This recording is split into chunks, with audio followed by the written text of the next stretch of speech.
Hi, everyone. Happy Monday, and welcome to the Northern Kentucky Spotlight Podcast powered by CKREU. I'm your host, Sarah Brookbank. Today on the podcast, we are joined by Tami Wilson, the Northern Kentucky Chamber's Vice President of Government Relations and Business Advocacy. She highlights our upcoming government forum and what's happening in the interim session. We are also joined by Kenton County Clerk Gabrielle Summe.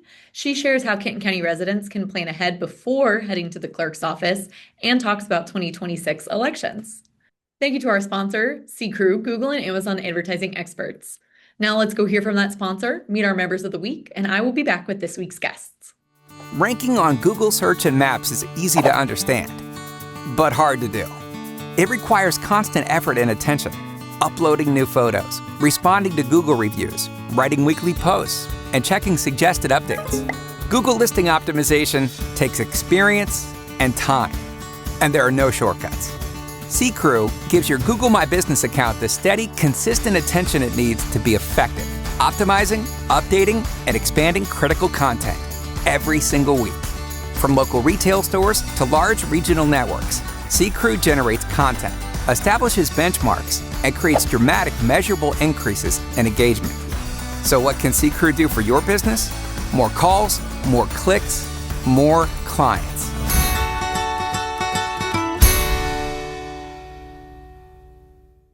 Congratulations to our members of the week. You can learn more about these businesses by following the Northern Kentucky Chamber on social media, where we highlight one of these businesses each day.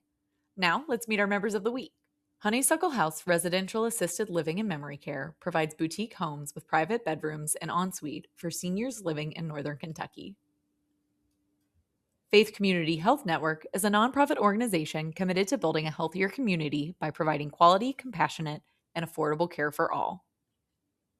The University of Kentucky College of Medicine Northern Kentucky campus is a 4-year regional medical campus dedicated to educating the next generation of physicians. Current HR provides small and mid-sized businesses with enterprise-level HR power. Office Furniture Source helps organizations create workplaces where people want to work.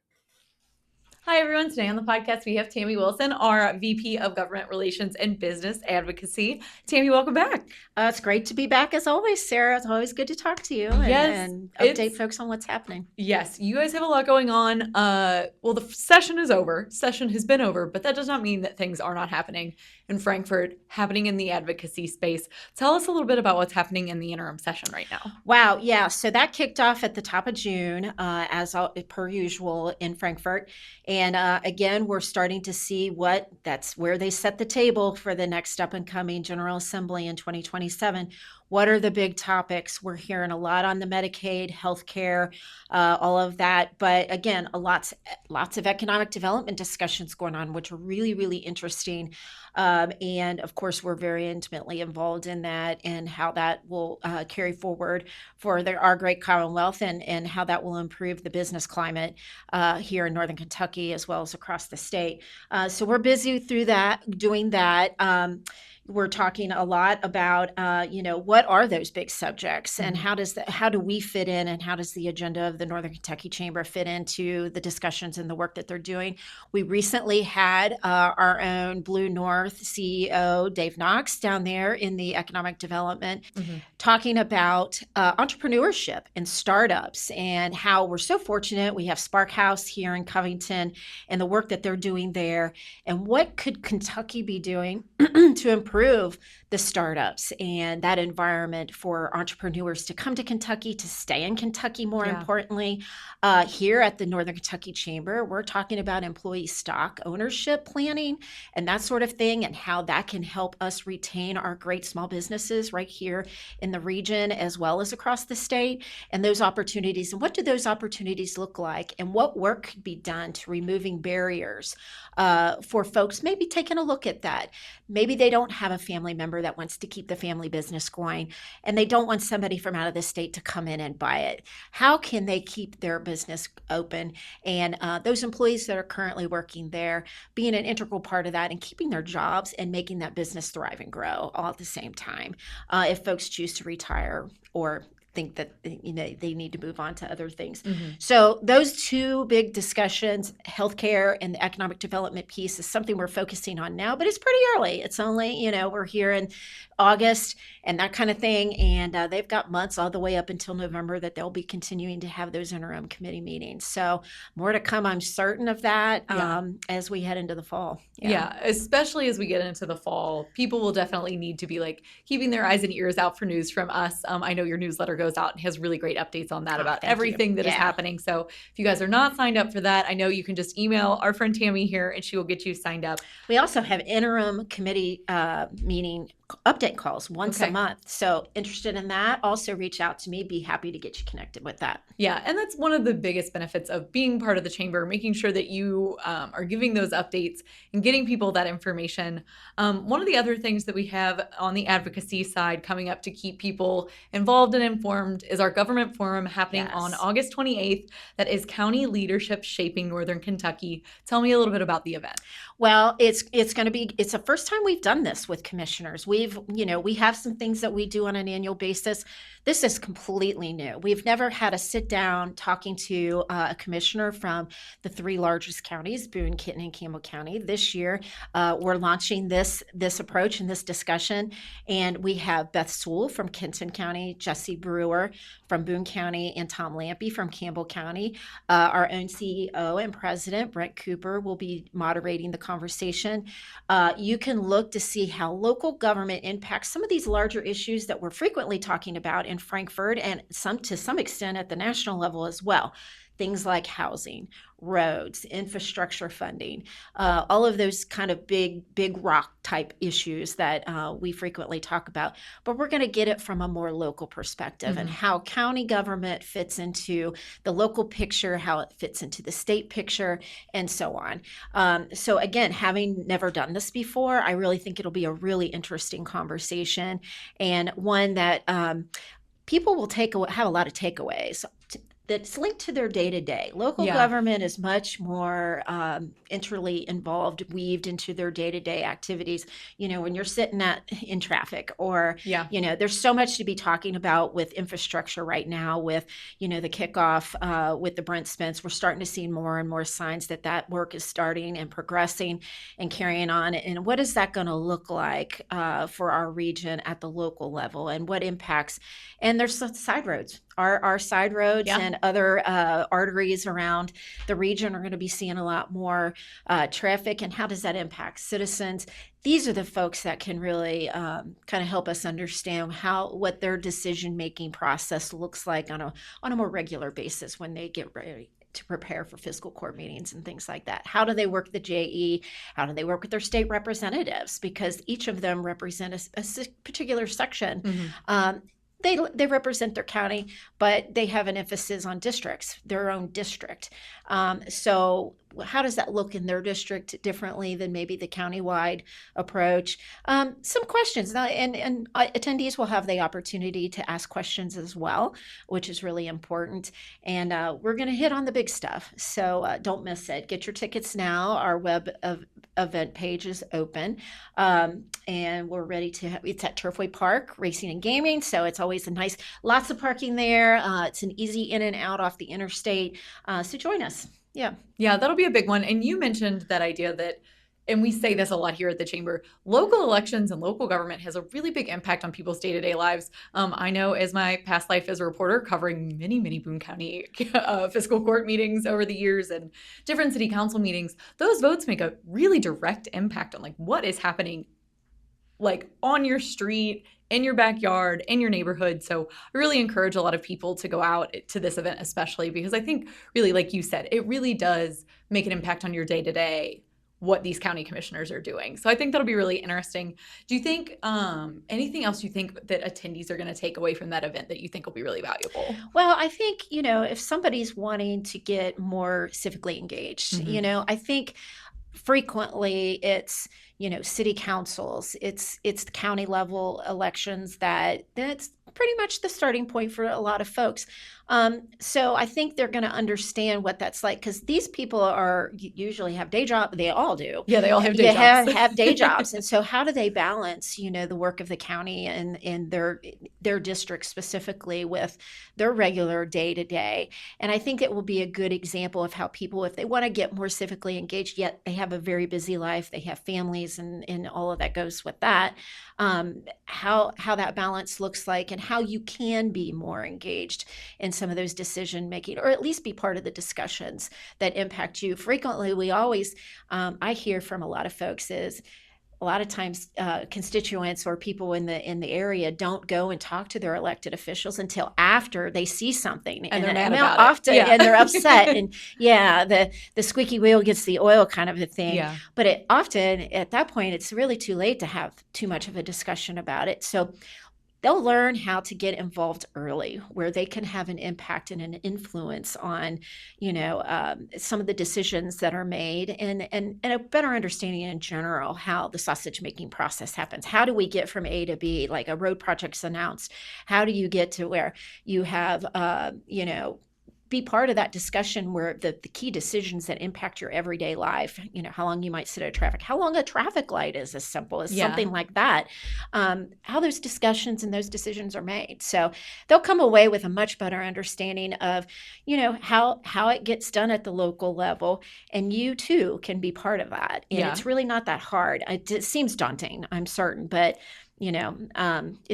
there's ways to do it. Yeah. And so that is happening August 28th, nkychamber.com/events for people to register.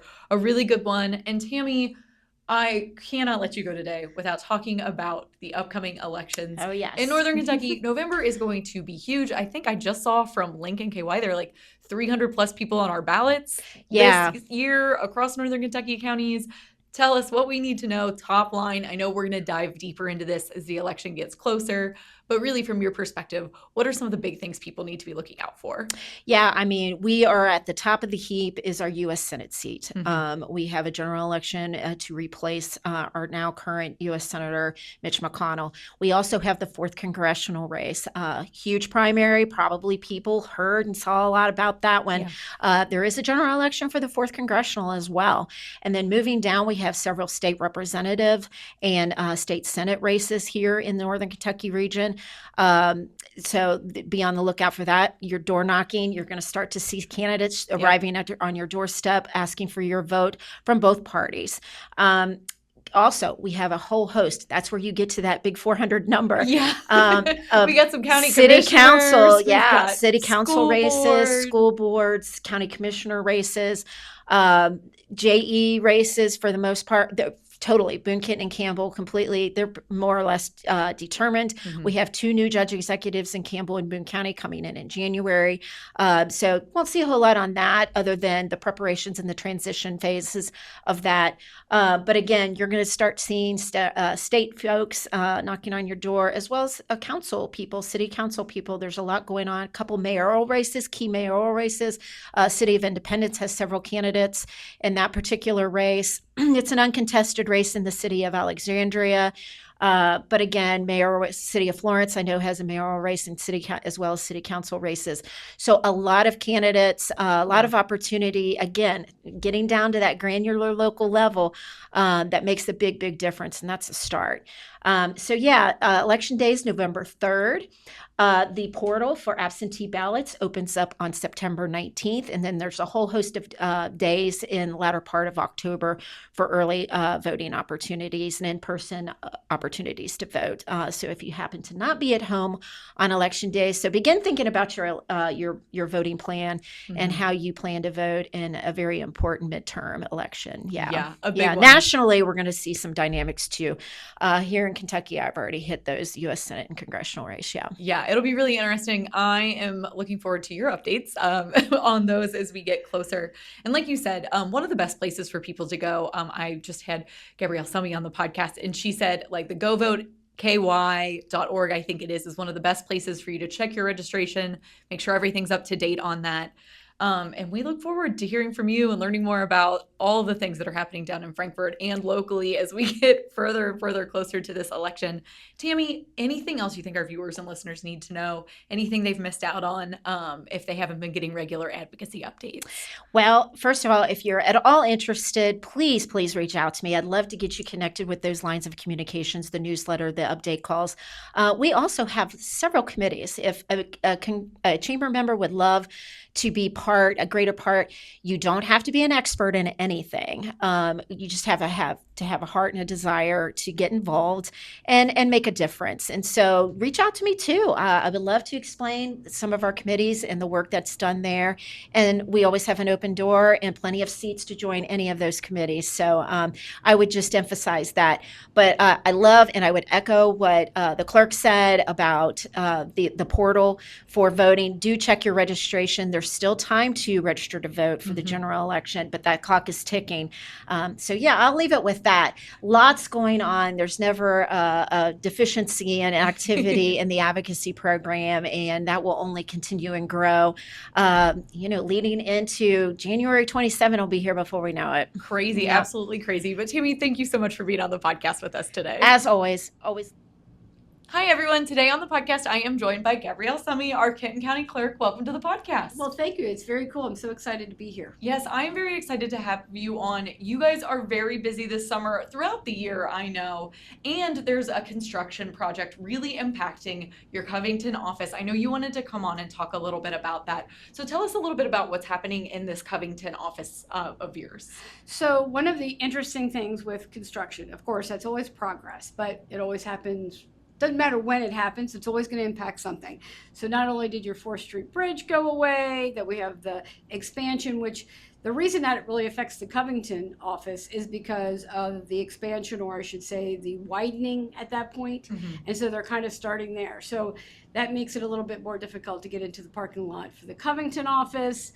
It reduced a great deal of our parking in the very beginning. Plus, there is construction going on around the building where they're building apartments. So yes. I just don't want people to be frustrated. So they really just want to plan. If they can plan to come to the office, whether it's going to Independence or Covington, just be prepared. Yeah, tell us a little bit more, because you do have some services that you offer in both Covington and Independence, but there are some services that Kenton County residents can only get in Covington. So talk about planning your visit. What do people need to know before they come in? What can they do online? Just run us through everything. Great. That I really appreciate that. So for the most part, Independence really is focused on the auto. Okay. And auto is big. I mean, it's not just one thing. It's not renewals, it's transfers, all kinds of things, handicap placards, temporary tags, the whole 9 yards. So auto is both in Covington and in Independence. And Independence is mainly auto.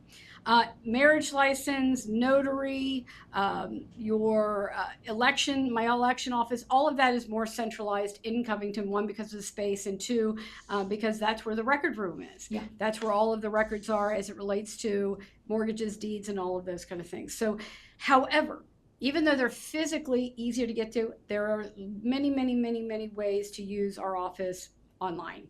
I always encourage people to check out the web renewals. Now, the web renewal itself is driven by the state of Kentucky, and I have all these links on my website. So first and foremost, I really encourage people to go to my website to see all the options that are there. And I did recently change to a .gov, so it's Kenton, NKYClerk.gov. It's much easier to remember. And so if you're looking for auto, there's a direct link to doing an online renewal. There's an online link to being able to do sign up for a date to get your marriage license. Why schedule things? Because it makes us make sure we have given you our time and attention. We give everybody half an hour for the marriage license, and they can do so much of it online that the application's already done before they walk in. With notary, we're working on making that a little bit more online, easier. However, you can now get a scheduled time. So again, we're focusing on you. That's your time. That way we can make sure that we're paying attention at that moment in time. There are other things, though. We also, real estate, if people are looking to find out about their deeds, they can always go online. They don't always have to come to the record room. That's on there. Also, we also have a fraud alert now, which a lot of people are very interested in. They can sign up, and that just lets them know what they want. And then, of course, as far as elections, The state did an awesome job with govote.ky.gov. I wouldn't even go into all the options that are there. I just ask people, take the time to play with it. See what it offers you. See what information is really handy there. So those are the big ones. So yeah, a lot of different options on your website. And you mentioned the Go Vote KY. That is a resource that we plug on the chamber channels all the time because those really essential resources. So thank you for that overview. One thing I do want to ask about the fraud alert. Tell me a little bit about that. That wasn't on our pre-list of questions, but it's really exciting. And I get it. So one of the things that people are always concerned about is, someone being able to fraudulently file a deed and they feel like they could take over their property. So what happens is and we just recently were able to offer this service, people can sign up. They have to put in their name or any other option of their name. For instance, I go by Gabrielle, but if somebody had put my name down as Gabe or something of that nature, then it would alert them if there has a document that is recorded with their name on it. Now, the good thing about that is if you have a really unique name like mine, right, it would be really obvious. However, if your name is Matt Smith, John Smith, or something of that nature, you're going to still have to filter through all of that because it really isn't so specific as to like the address or things of that nature. So it is a good tool. It's just not a perfect tool. So you still have to kind of weed through some of the stuff. But for people that are concerned about that, that's Correct. a really great resource. And it's a free resource. Oh, good. Yeah. So nice and easy for those people that are looking for more information about that. And the car portal is great. You mentioned the online renewals. That has been something that for me as a December birthday has been really essential when the holidays get really crazy. And you touched on elections. Yes. This is one of the big things. I know we've been talking about it. We just had the primary coming up. There are so many local elections this year, but it's not just that. Tell us high level, what should people be looking out for in November? So you've got a lot going on in the news right now. Everyone's concerned about what's going to happen since Mitch McConnell has been ill. What's going to trigger. So we try to put a lot of that information out there. However, there's a lot of really good resources as to plan again how you're going to vote in the fall. There is, besides our local elections, we've got, of course, federal elections on there. You have your state reps, your senators, school boards, the whole 9 yards. We have a constitutional amendment. So I want people to start preparing. And once we start putting information out on our website, take the time to look at it, right? Where do I go vote? And guess what? We are really unique here in Kenton County because we let people vote at any location because we use print on demand. But if they must have their pre-printed ballot, they do have to go to a specific location that's assigned to them. And that's available on the website as well. So. Yeah, that makes it really easy for people who want to vote, maybe work somewhere far away from where they live within the county. Makes it really easy. When you're thinking about the importance of voting, obviously as a local elected official, that really impacts you. What do you think people need to know? Maybe people that haven't voted in a while or people that are voting for the first time. What would you say to those people? Well, I think a lot of people feel I call it election fatigue, right? Yeah. And does it really matter? And believe it or not, especially in the current local races, it does matter. It comes down to sometimes a very small amount of votes between this person winning or this person winning. We've already saw it in the primaries. Yeah, we had a race decided less than a dozen votes. Yeah, and so it is important, and you have to be engaged. These are people who are making decisions on what your tax rates are, or how things are applied to in your schools. Now, if you do or don't have kids, it still has an impact on your future.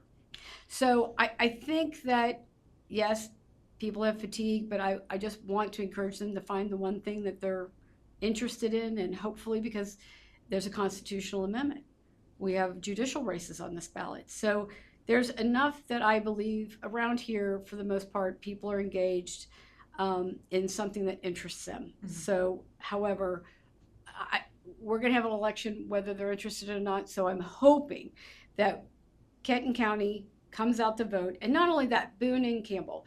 This part of, especially like next year when there's all state races, that's when you see a really low turnout because we don't feel like anybody from up here is on the ballot. So what's the point? But there's always a point. It is who is governing us. And I hope they change their minds and come to vote. Yeah, I absolutely agree. And thank you for that. I really appreciate your thoughts. Obviously, love having you on the podcast today and talking about all these things that Kenton County residents, and not just Kenton County. Right. I know that the other county clerks are doing innovative things to make it easier for residents to do different stuff. But is there anything else that you think our viewers and listeners need to know about your work, about things going on in the county, or anything like that? Well, I think what the clerks do, we're really kind of the business office of the citizens. I mean, you're coming to our office for marriage license and real estate and cars. And whether the construction's just affecting Kenton County, which I don't believe it is, it's affecting Boone and Campbell as well, based on how things flow. You really need to know and take the time to say, okay, if I'm going to that office, can I do one or two things while I'm there? Do I have time to get there? How am I going to get there? What can I do online to save myself the frustration and the time of that? And it's always worth a phone call. I've actually added some additional people with phones. And, kind of looking at what my pathing is as far as how many people are showing up in the two locations. So if I need to shift more people one place or another, then that might happen. But for right now, they're kind of, even with bridge construction and traffic, right now the offices are still about the same as they were before. But I just want people to know what's available to them before they make a trip and then are frustrated by the process. Yeah, go online first, and then go visit in person if needed. Please do, because sometimes you only can fix it by being in person. But if other people take that online option, then there's less people in the building. Yeah, and we love less lines. Well, Gabrielle, thank you so much for coming on the podcast today. It was great to have you. Well, I really think it's great. And again, always happy to talk all things election, and hopefully we can do this again in November or closer to November. Yeah, September maybe. Yes, perfect. Northern Kentucky needs tailored solutions to address our housing shortage. Home for All, Northern Kentucky Housing Strategies, explores how we can retain young adults, help older residents downsize or age in place, and ensure new neighbors have housing options that fit their lives. Dive into the report at housingNKY.org. Welcome back, everyone. Thank you so much for tuning in to today's episode of the podcast. Like Tami and I mentioned, Government Forum, County Leadership Shaping Northern Kentucky is happening on Friday, August 28th at Turfway Park. From transportation, housing, and healthcare to economic development and quality of life, join us to hear how county priorities align with the Northern Kentucky Chamber's advocacy agenda and what these issues mean for our region's business community. You can register at nkychamber.com/events. Thank you so much to our podcast sponsor, CKREU, Google and Amazon advertising experts. And finally, if you are a member who would like to be featured on the podcast, or if you're someone who is interested in joining the Northern Kentucky Chamber, please reach out to Lynn Aplin. You can find her contact information on the screen in front of you or at our staff directory at nkychamber.com. Thanks so much for tuning in. I'll talk to you guys next week.